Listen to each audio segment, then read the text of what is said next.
Welcome back. This channel exists because of your support. Subscribe, hit like, and share your thoughts in the comments. Now let's get into the story. My wife's best friend got drunk at our Memorial Day barbecue and asked me when I was moving on. The entire patio went silent. Then she said the words that destroyed my 11-year marriage. Wait, you haven't been told. My name is Derek Mitchell. I'm 39 years old, and until that Monday afternoon in late May, I thought my biggest problem was training 2 new apprentice technicians at my HVAC company. I ran Mitchell & Sons, the heating and air conditioning business my father started 40 years ago. I'd worked alongside him since I was 18, learning every aspect of the trade, building relationships with suppliers and contractors throughout Southern California. When he passed away 8 years ago, I inherited the business and grew it from 3 employees to 22. We pulled in about $2.8 million a year, mostly from commercial installations. I had a nice house in Riverside's Canyon Crest neighborhood, and I'd been married to Stephanie for 11 years. We didn't have kids yet. Stephanie always said she wasn't ready, that her career as an events coordinator at Grandview Resort demanded too much of her time. I believed her because why wouldn't I? She was my wife. The barbecue was Stephanie's idea. She loved hosting these things, showing off our house, and posting photos on Instagram. I'd bought the property 2 years before we got married and spent the past 13 years renovating it myself. Added a pool with a waterfall feature, built an outdoor kitchen with a custom grill and pizza oven, extended the patio from 200 square feet to 600. Every brick, every tile, every piece of stonework. I did it with my own hands after long days running the business. About 38 people showed up that afternoon. Most were my employees and their families, some neighbors, a few of Stephanie's colleagues from the resort. The weather was perfect, sunny, 96 degrees, not a cloud in the sky. I'd started the smoker at 7 that morning, getting the tri-tip and ribs ready. Stephanie had been annoyed when the alarm went off, pulling a pillow over her head and muttering something about it being a holiday. My business partner Leo Walsh arrived around 1 with his wife Patricia and their 2 kids. Leo was 6'4", built like the college linebacker he used to be, and the most loyal friend I'd ever had. I'd brought him on as a part owner 4 years ago, giving him a 25% stake. Best decision I ever made. Smells incredible, boss, Leo said, grabbing a beer from the cooler. How long you been working on this? 6 hours so far. I replied, checking the temperature on the tri-tip. Another hour, and we'll be ready to eat. Patricia joined Stephanie inside, helping arrange salads and sides. Through the kitchen window, I could see Stephanie posing for selfies, her phone always in hand, always documenting our supposedly perfect life. The afternoon rolled along smoothly. Kids splashed in the pool. My lead technician Thomas Gilmore challenged Leo to cornhole. Neighbors mingled with my crew. I worked the grill, explaining my dry rub technique to anyone who asked. This was what I loved: good food, good people, the satisfaction of work well done. Around 2:30, Stephanie's best friend Bryn Sullivan stumbled through the side gate, already loud and giggly. She was 33, worked in pharmaceutical sales, and treated wine like a personality trait. She'd apparently been day drinking at another friend's pool party before coming here. Stephanie, Bryn called out, her voice carrying across the yard. This place looks amazing. Derek, you're so talented. I nodded and smiled, focusing on the ribs. Bryn grabbed a glass of white wine from the bar setup and immediately started circulating, her volume increasing with each sip. The explosion came at 4:15. I'd just announced our upcoming anniversary plans to the group gathered around the grill. So Steph and I have our 11-year anniversary coming up next month. Booked us a long weekend at Aubert's du Soleil up in Napa Valley. 5-star, all the way. Figure my wife deserves to be spoiled after putting up with me for over a decade. People clapped and cheered. Someone whistled. I glanced over at Stephanie, expecting her to smile, maybe blow me a kiss. Instead, her face looked frozen, her smile not reaching her eyes. Bryn's voice cut through the congratulations, too loud and wine loose. Wait, so you guys are actually still doing the whole anniversary thing? I laughed, not understanding. Well, yeah, Bryn. That's generally how marriages work. But I thought. Bryn paused, confusion crossing her face. Stephanie said you two had an understanding. When are you moving on? I mean, Christopher's moving in with her next month, right? The world stopped. Not really. That's just how it felt. The pool filter kept running. Ice cubes kept dropping in the ice maker. Luke Bryan kept playing on the Bluetooth speaker. But every conversation died like someone had hit a mute button. 38 people froze mid-sentence, mid-laugh, mid-chew. My spatula hovered over the grill. I'm sorry, what did you just say? Bryn's eyes went wide as her wine-soaked brain caught up to her mouth. Christopher? Moving in? Did I? Oh no. Stephanie burst out of the house, carrying a tray of burger buns. She took one look at Bryn, at me, at the circle of silent guests, and the tray slipped from her hands. Buns scattered across the patio stones like someone had dropped a bag of dinner rolls. Bryn, Stephanie said, her voice sharp and panicked. What did you say? I just asked about Christopher moving in next month. Bryn replied, still not fully grasping what she'd done. You said Derek was fine with everything, that you guys had worked it out. Bryn, shut up.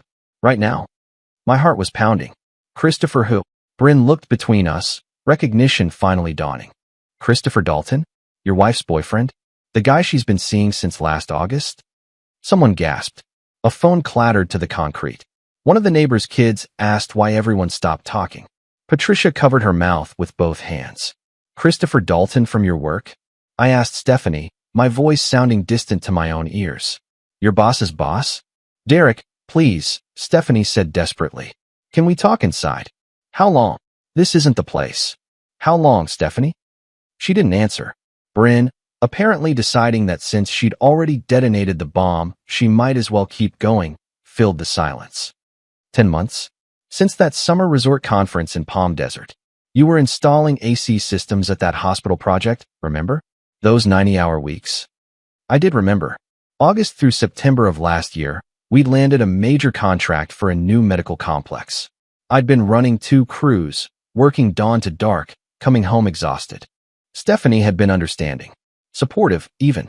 She'd said she was proud of me for landing such a big job. She'd been lying.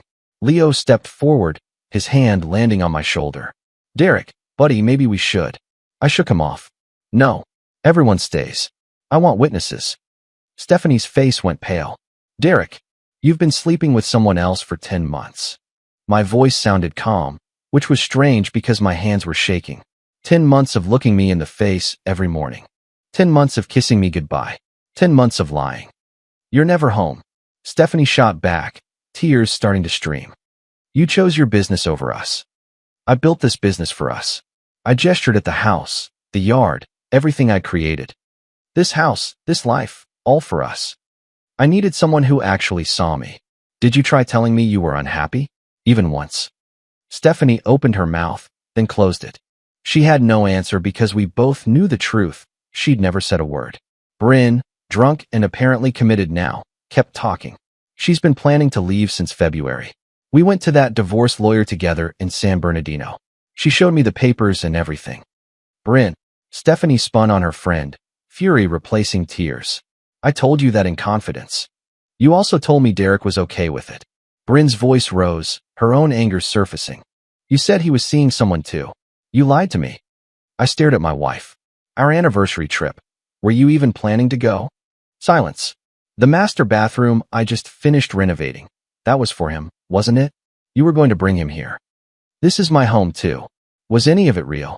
The question came out quieter than I intended. Did you ever actually love me? Stephanie's face crumpled. I loved who I thought you'd become. But you're just like your father. All work, no vision, no sophistication. The mention of my father, who'd passed away 8 years ago when I inherited the business, hit like a physical blow. My father built this company from nothing. Don't you dare. Christopher has ambitions. He's going places. He's refined, cultured. He's married. The words dropped into the conversation like stones into water. Stephanie went very still. Yeah. I continued, my mind suddenly clear. I met Kelly Dalton at a Chamber of Commerce event last fall. She mentioned her husband Christopher works in hotel management. Small world. I assumed she meant ex-husband since you'd been bringing someone named Christopher to company events as your colleague. But she said husband. Present tense. I didn't put it together until now. You never mentioned his last name. Always just Christopher from work. Bryn actually sobered up a little.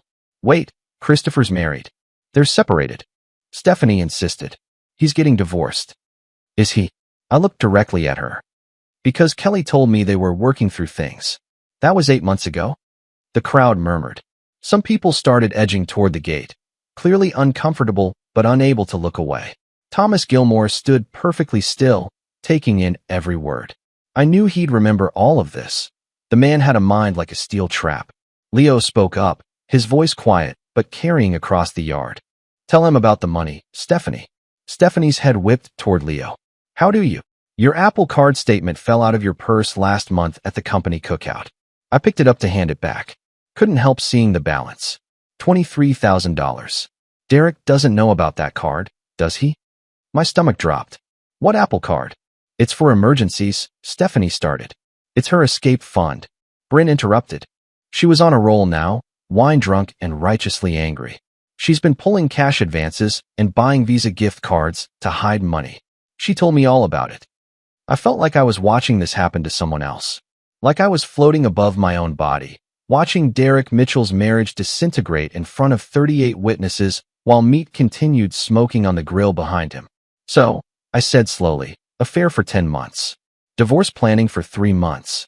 Stealing marital assets for 4 months. Am I missing anything? Stephanie's phone buzzed. She glanced at it, then quickly typed something. Who's that? I asked. Christopher?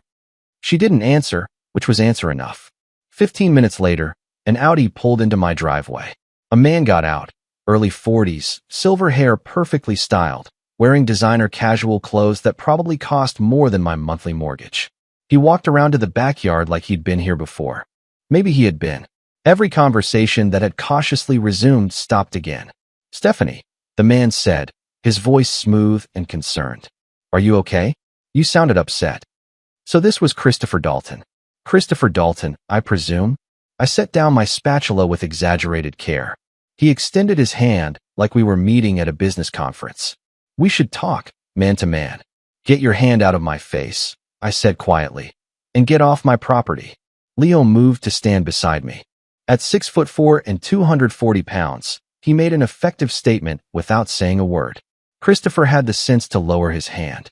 Look, this is a complicated situation. No, it's really not. You've been sleeping with my wife. She's been lying to me for 10 months while planning to divorce me and take half of everything I built. That's not complicated. That's just wrong. Stephanie and I are in love. Save it. I turned to my wife.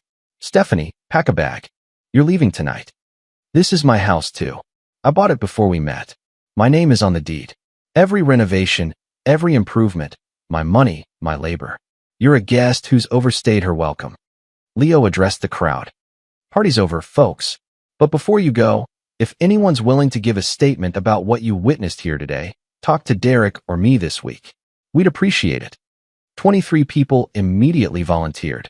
Jennifer Russo, our neighbor, stepped forward looking guilty. I recorded about 40 seconds on my phone before I stopped. Felt wrong, but if you need it, Derek, it's yours. Thank you, Jennifer.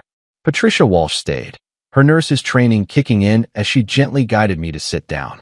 Claire, my sister, called from Irvine after Leo texted her. She said she'd be there in an hour. Christopher tried one more time. Stephanie, let's go. You don't have to take this. Oh, she's going with you? I looked up at him. Perfect. Have fun explaining this to Kelly and your kids in Bakersfield. His face went pale. He didn't bother denying it, just took Stephanie's arm and headed for the house. She packed 2 suitcases and her laptop bag while 38 people stood in my yard, bearing witness to the end of my marriage. When she came back out, she paused. Derek, I really am sorry. I never wanted it to end like this. How did you want it to end? I asked, with you getting half of everything while I spent years wondering what went wrong? She didn't have an answer. Christopher loaded her bags into his Audi, and I watched my wife of 11 years drive away with another man. After everyone left, I sat by the pool until the sun went down. The meat sat forgotten on the grill, probably ruined by now. I thought about the proposal I'd planned for months, the wedding that cost more than my first truck, the years I'd spent building a life I thought we were sharing. How much of it had been real? The next morning, I called Virginia Brennan. She was a divorce attorney Leo's brother had used 3 years ago, known in Riverside County as the Iron Lady, famous for protecting men's premarital assets. I got an emergency appointment for that afternoon. Virginia's office was downtown near the courthouse on Orange Street. She was 56, sharp-eyed, and started taking handwritten notes the moment I walked in. "Tell me everything," she said. "Don't protect her. Don't minimize. Don't make excuses." I told her about the barbecue, about Bryn's drunken revelation, about Christopher, about the hidden credit card. I gave her the list of 38 witnesses. I mentioned Jennifer's video recording. When I finished, Virginia leaned back in her chair. "First, the good news. The house is yours. Purchased before marriage with your separate funds. Every renovation documented. She has no claim. And the bad news? She can go after your business. Depending on how much it grew during the marriage, she might be entitled to a portion of that growth." My stomach sank. "How much are we talking?" "Hard to say without reviewing your financials. But Derek, here's what we need. I need comprehensive evidence. Phone records, credit card statements, everything. I'm hiring a private investigator." The retainer was $5,000. Her rate was $425 an hour.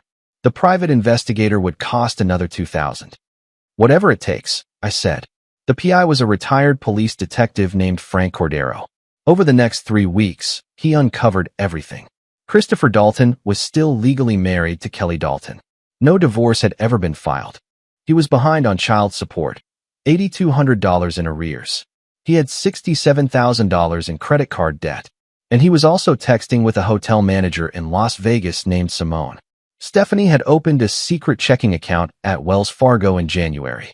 She'd transferred $31,000 from our joint savings in 4 separate withdrawals between January and April. The Apple Card had a balance of $23,000, mostly cash advances and Visa gift card purchases. Frank made contact with Kelly Dalton. She was shocked to learn Christopher was in a serious relationship. She thought they were separated and working toward divorce, but Christopher had never filed paperwork. When she checked court records and found nothing, she filed for divorce herself and agreed to testify in my case. Bryn called 3 days after the barbecue, crying and apologetic. "I thought you knew. She told me you guys had an understanding, that you were basically roommates just going through the motions. I thought I was talking about something you already knew about." "I believe you," I told her. "And Bryn? Thank you. Genuinely. I wish the truth had come out differently, but I'm glad it came out at all." She provided screenshots of text messages from Stephanie. They were damning. August, met someone incredible at conference. Derek's so boring compared to him. October, Christopher makes me feel alive. Derek just makes me feel obligated. January, talking to lawyer next month. Need to time this right for maximum payout. February, lawyer says 11 years is magic number. File after anniversary for long-term support. April, building cash reserves. Derek's too stupid to notice. Virginia filed for divorce on my behalf 1 week after the barbecue. Stephanie's attorney was Roger Hathaway, known for aggressive tactics. His response and demand letter made my blood pressure spike. Stephanie wanted half the house value, $325,000. Half the business value. Spousal support of $4,000 monthly for 11 years. Her car. Half my retirement accounts, $170,000. Plus attorney's fees. Total demand for immediate assets, approximately $800,000, plus ongoing monthly support of $4,000. Virginia's response letter was delivered the same day. "Mr. Hathaway, your client engaged in a systematic 10-month affair while concealing assets and planning to defraud my client. We have 38 witnesses, video evidence, bank records showing asset dissipation, and testimony from the affair partner's wife. Advise your client to accept reasonable settlement or face complete exposure in court." The legal battle took 6 months that felt like 6 years. Depositions were brutal. Roger Hathaway tried to paint me as an absent husband. Virginia dismantled that narrative piece by piece. At my deposition in July, Roger asked, "Isn't it true you regularly worked 60 to 70-hour weeks?" During busy seasons, yes. Standard for business owners. "And you expected your wife to tolerate your absence?" "I expected her to communicate if she was unhappy, not to have a 10-month affair while planning to rob me." "You sound bitter." Virginia cut in. "Mr. Hathaway, if you're justifying adultery based on work hours, I'd love to hear that in front of Judge Martinez." Stephanie's deposition 2 weeks later was surgical. "When did your affair begin?" Virginia asked. "It wasn't really an affair. Were you married while sleeping with Mr. Dalton?" Yes or no? Yes. August of last year. Yes. Did you tell your husband? No. When did you consult a divorce attorney? February. Valentine's Day, specifically. You consulted a divorce attorney on Valentine's Day while your husband planned anniversary trips. Did you inform him? No. Virginia presented bank statements. For withdrawals from joint savings. $31,000 total. Where did this money go? I needed security. Security from what? From the divorce.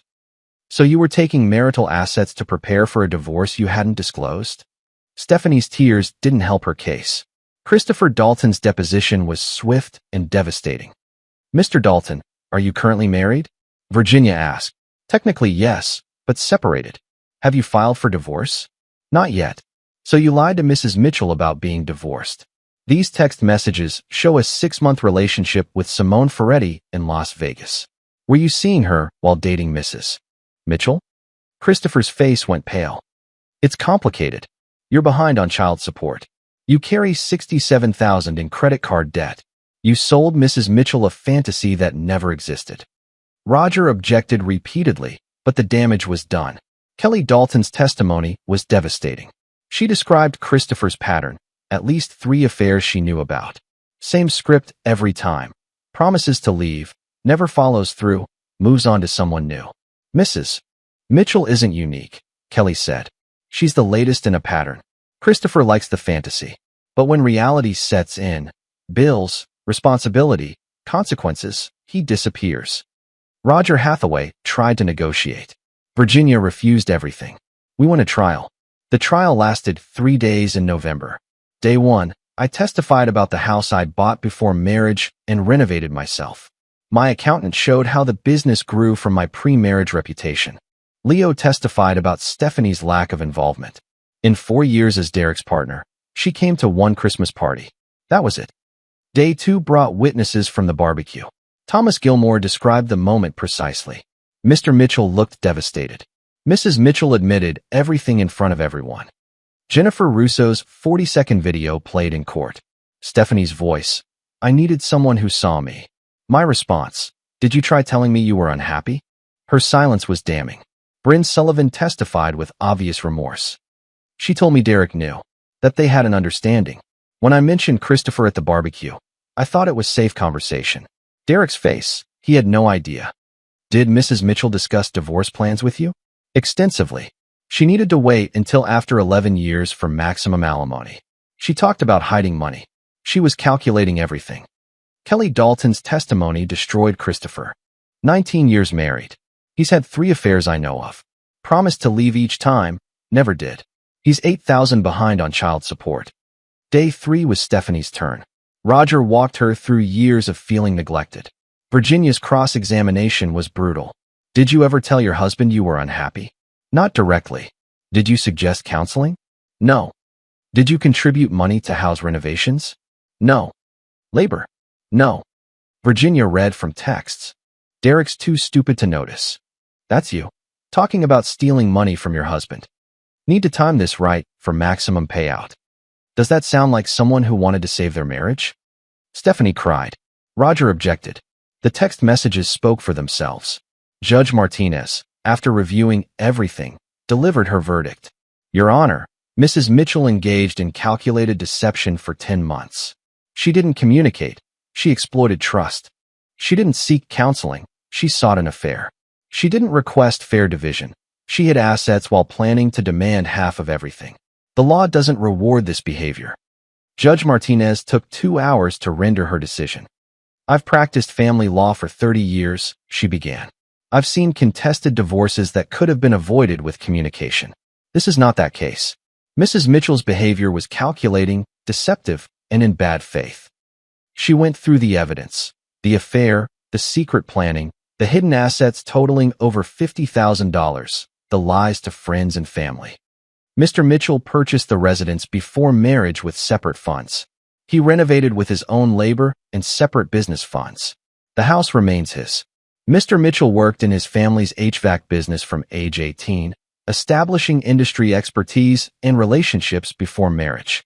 He inherited the business during marriage, but its growth resulted entirely from his premarital expertise and separate effort. Mrs. Mitchell contributed no labor, capital, or expertise. The business remains his separate property. Mrs. Mitchell's dissipation of marital assets is awarded to Mr. Mitchell as reimbursement. Mrs. Mitchell receives her personal property and vehicle. She receives no share of the house, no share of the business, no spousal support, no retirement division. The gavel came down. Stephanie sobbed. Roger looked defeated. Virginia allowed herself a small smile. I exhaled for what felt like the first time in 6 months. Outside the courthouse, Stephanie tried one last time. I have nothing. How am I supposed to survive? You should have thought about that before sleeping with a married man while planning to rob me blind. Derek, please. We're done. You made your choices. Live with them. The months that followed were about healing, but healing isn't linear. December was dark. The holidays felt hollow. Claire flew in from Irvine and stayed through New Year's. Leo and Patricia hosted me for Christmas dinner. Their kids made me laugh, reminded me that joy still existed in the world. I sold the Canyon Crest house in January. Too many memories haunted those walls. Every room held echoes of a marriage that never really existed. I walked through one last time before the new owners took possession, and I felt nothing. That surprised me. I thought I'd feel sadness or loss. Instead, I felt relief. The new place in the Wood Streets area was smaller, 2,400 square feet, but it was mine in a way the old house never was. Modern, clean lines, big windows, an open floor plan. I decorated it myself. Navy blue couch instead of Stephanie's beige. Dark wood instead of her white furniture. My books on the shelves. My artwork on the walls. For the first time since I was 28, I lived in a space that reflected who I actually was. Therapy helped. Dr. Patricia Harper, no relation to my friend Patricia, specialized in betrayal trauma. Twice a week at first, I sat in her office and unpacked 11 years of lies. You're grieving multiple losses, she told me in our third session. The marriage you thought you had. The future you planned. Your identity as a husband. Even your trust in your own judgment. I feel stupid, I admitted. How did I not see it? Because she worked very hard to hide it. Derek, you're not stupid for trusting your wife. That's what marriage is supposed to be. She violated that trust systematically and deliberately. This is not your failure. Those words helped more than I could express. By March, I was down to once-a-week therapy. I started exercising again, something I'd neglected during the marriage. Joined a gym, started running. The physical exhaustion helped quiet the mental noise. The business became my meditation. There's something centering about HVAC work. Problems have solutions. Systems follow logic. You fix what's broken, and it works again. I wished relationships were that straightforward. Leo noticed the change. You're different lately. Lighter, somehow. I feel like I can breathe again. Didn't realize how suffocating that marriage was until I got out of it. In April, Leo and I restructured the partnership. I sold him another 25% stake, making us equal partners. Mitchell and Walsh HVAC. It felt right. I ran into Bryn at a coffee shop in May, exactly 1 year after the barbecue. She looked nervous when she approached my table. Derek. Hey, how are you? I'm good, actually. Join me. We talked for an hour. She'd cut back on drinking after that Memorial Day, started seeing a therapist herself. I felt responsible for destroying your marriage. You didn't destroy my marriage, Bryn. Stephanie destroyed it 10 months before you said anything. You just made it impossible for her to keep lying. I should have told you sooner. Sober. Maybe. But honestly, I'm grateful it happened the way it did. Public, undeniable, with witnesses. If you told me privately, I might have confronted her alone. She'd have lied, and I might have believed her. This way, I knew the truth immediately and completely. Bryn's eyes filled with tears. That's really generous. It's honest. You did me a favor, even if you didn't mean to. 2 months later, in July, I met Jenna Prescott. The medical complex we'd been servicing held a ribbon-cutting ceremony. I attended as a courtesy. My company handled all their HVAC. The architect was there, a woman in her early 30s with dark hair pulled back in a professional twist and eyes that didn't miss anything. Your work on the climate control is exceptional, she said, shaking my hand. Most contractors cut corners. You didn't. I don't believe in cutting corners. You design it right, I'll install it right. I respect that. She handed me a business card. Jenna Prescott, AIA. My firm is designing an office complex in Murrieta. Might need someone who shares that philosophy. I'll email you tomorrow. She smiled. Please do. 3 days later, over email discussions about ductwork specifications, she mentioned she was divorced. For years ago, we were too young, wanted different things. Stayed friends, though. I found myself typing more than professional responses. We talked about marriage, about lessons learned, about starting over. Eventually, she wrote, "This feels more like therapy than business correspondence. Want to grab coffee and continue the conversation in person?" We met at Back to the Grind on a Sunday morning. She wore jeans and a simple blue shirt, no makeup, her hair down. She looked more relaxed than at the ribbon cutting. "Full disclosure before we go further," she said after we ordered. "I know about your divorce. Small professional community. Word travels. And you still agreed to coffee? I respect how you handled it. Public humiliation like that. Most people would have fallen apart. You stayed dignified. I had moments of falling apart, usually late at night. But yeah, I tried to handle it with some grace. My divorce was amicable. We'd been married 3 years, realized we were better as friends. No cheating, no drama. We still text occasionally. But what happened to you?" She shook her head. "I can't imagine that kind of betrayal. It was educational. Taught me every red flag I'd been ignoring. Also taught me I don't want to waste time with games or unclear intentions. Good. I'm direct to a fault. What you see is what you get." That directness was refreshing. After years of Stephanie's manipulation and hidden agendas, Jenna's transparency felt like drinking cold water after crossing a desert. Our second date was dinner at Mario's place on Mission Avenue. She ordered without consulting me, paid for her half without asking, and called me out when I got too much in my head about work. "You just spent 5 minutes talking about compressor ratios without taking a bite of your pasta. You don't have to impress me with work talk." "Sorry. Habit. Don't apologize. Just be present. I'm here for you, not for your job." Third date, we hiked Mount Rubidoux at dawn.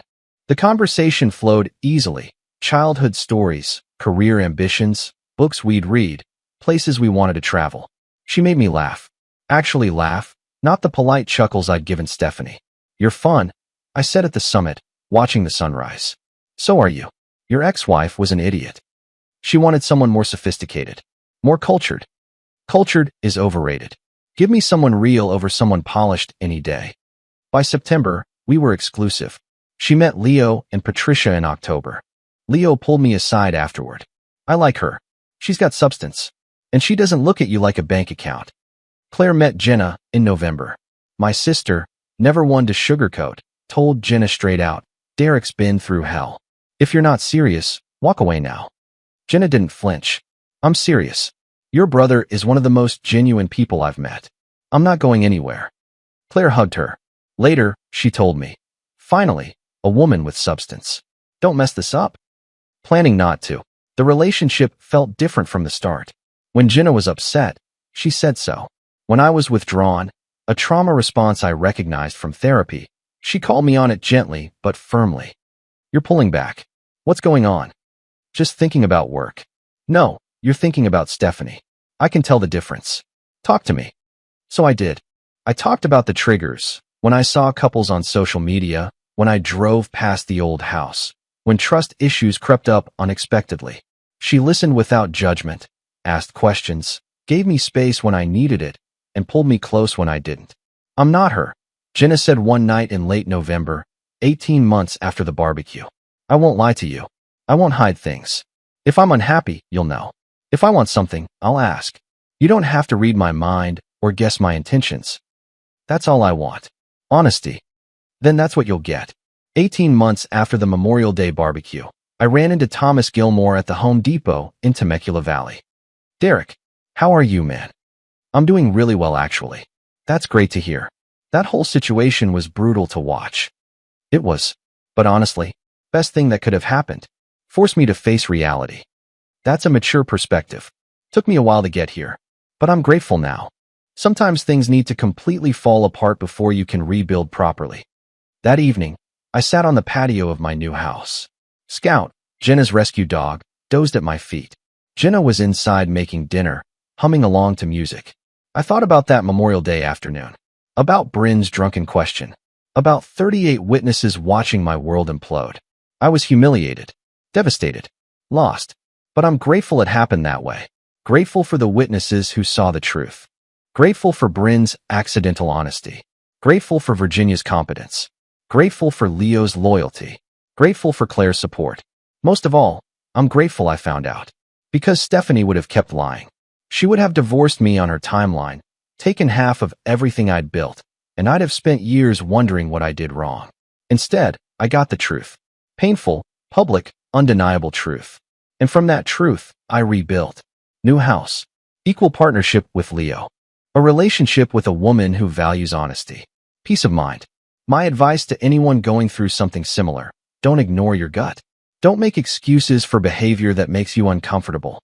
And if you find yourself at a barbecue where someone's drunk friend starts revealing uncomfortable truths, listen, because sometimes the people who care least about social nicety are the ones telling you exactly what you need to hear. I rebuilt my life from the ashes of that Memorial Day barbecue. The life I have now, built on honesty and authentic connections, is worth infinitely more than the comfortable lie I was living. They say what doesn't kill you makes you stronger. I say what doesn't kill you makes you wiser. I'm wiser now, happier now, more myself than I've been in over a decade. And it all started with a drunk woman's question at a backyard barbecue. Best worst day of my life. Dear listeners, that's our ending.